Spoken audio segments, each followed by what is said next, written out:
Bienvenue dans Cap sur l'humour, le podcast qui place l'humour au centre de ton quotidien. Je m'appelle Christophe Tricard, voici ma chronique « Les objets se marrent », des objets du quotidien humanisés qui réfléchissent sur notre époque avec des histoires loufoques. Joyeuse écoute.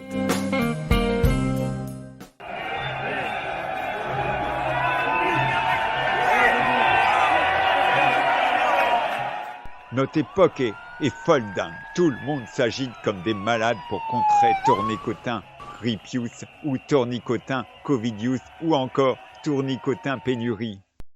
Moi, picotin à la seringue zen, je m'accorde des siestes, des apéros avec mes potes et je me sens libéré comme un suppositoire qui aurait du cul.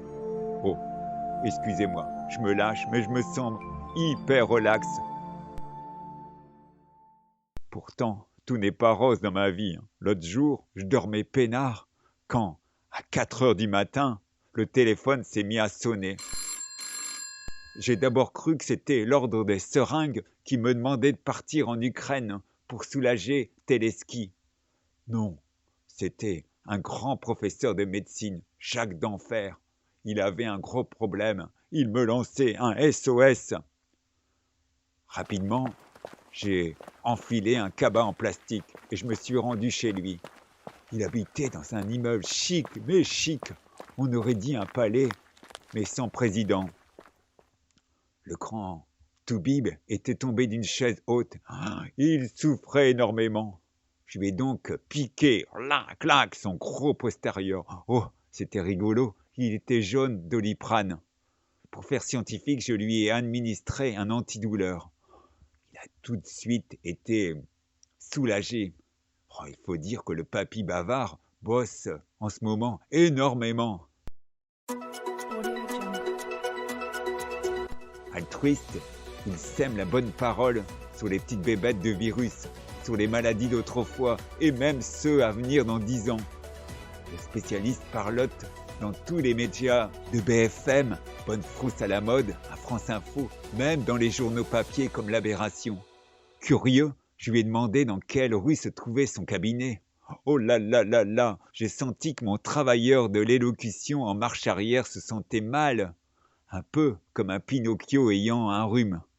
Il me dit « Vous savez, Picotin, mon activité de conseil dans les médias ne me laisse plus le temps de consulter. Et j'ai un gros problème. Mon cabinet de consultation est infecté de toile d'araignée. Et je n'ai pas trouvé les moyens pour éradiquer cette épidémie. »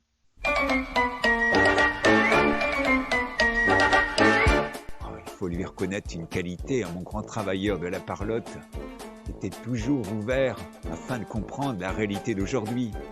Il me remercia même quand je lui ai appris que les cabinets de 2023 étaient tous équipés d'un tensiomètre électronique et d'un ordinateur avec carte vitale. Oh, il n'en revenait pas. Lui était resté au stylo bic manuel et au stéthoscope de Pinard des années 1820. Remis de ses surprises, mon grand médecin à la page m'offrit un whisky. Confortablement installé dans un canapé Louis XVI, il me raconta sa vie professionnelle et aussi extra-conjugale. Ouah, le mec assurait un max dans le domaine. Au bout du 3e verre, l'ambiance était détendue. Moi, je l'avoue, j'étais un peu ivre. À ce moment-là, certainement hyper fatigué, mon médecin des plateaux télé me fit une première méga crise d'angoisse. Picotin, j'ai des doutes, j'ai l'impression qu'on veut nous piéger. Avec l'hiver que nous vivons et cette nouvelle vague qui me fait marrer, on me sollicite de nouveau. Les instances politiques et médicales veulent picouser contre la grippe, la bronchiolite et même sur l'autre virus là d'il y a 2 ans là. Ils veulent choper les vieux de plus de 60 ans, les femmes enceintes, les obèses, les rachitiques, du cerveau et même les singes à 2 pieds de mon quartier. Mais est-ce raisonnable au vu des milliers d'effets secondaires? Et puis moi, J'y comprends plus rien. Un jour, l'épidémie est à notre porte. Un soir, le péril jaune est chinois. À 4 h du matin, un labo très célèbre déclare que la pandémie est rétrogradée au statut de grippe.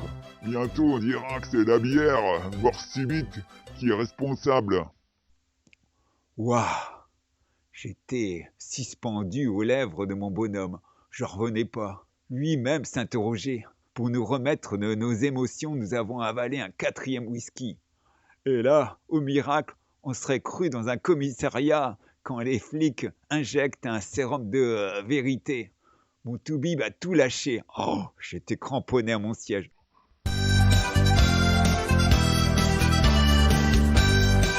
Picotin, je crois que les plantistes ont un peu pas raison. Il manque de bras et de tête à l'hôpital. Et même TF1 nous le dit, nous sommes le seul pays au monde à ne pas avoir réintégré les 15 000 soignants suspendus.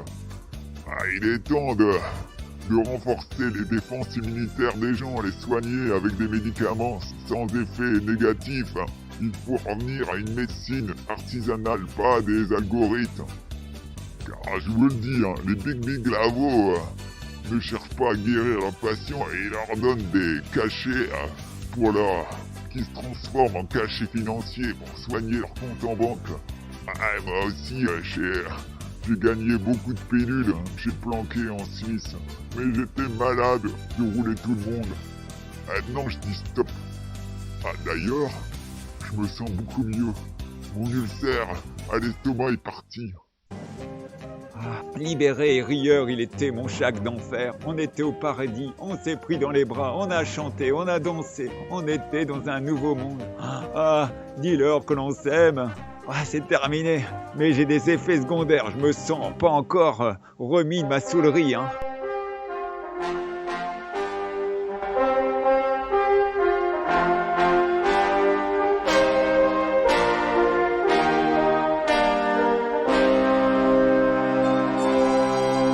Si ma chronique t'a sérieusement fait marrer, laisse-moi un commentaire 5 étoiles sur Apple Podcast. Bien sûr, tu peux t'abonner à ma chaîne sur Spotify et Deezer. Pour plus d'infos sur mon travail, rends-toi sur mon site en description. Je te donne donc rendez-vous pour un nouvel épisode des Objets se marrent.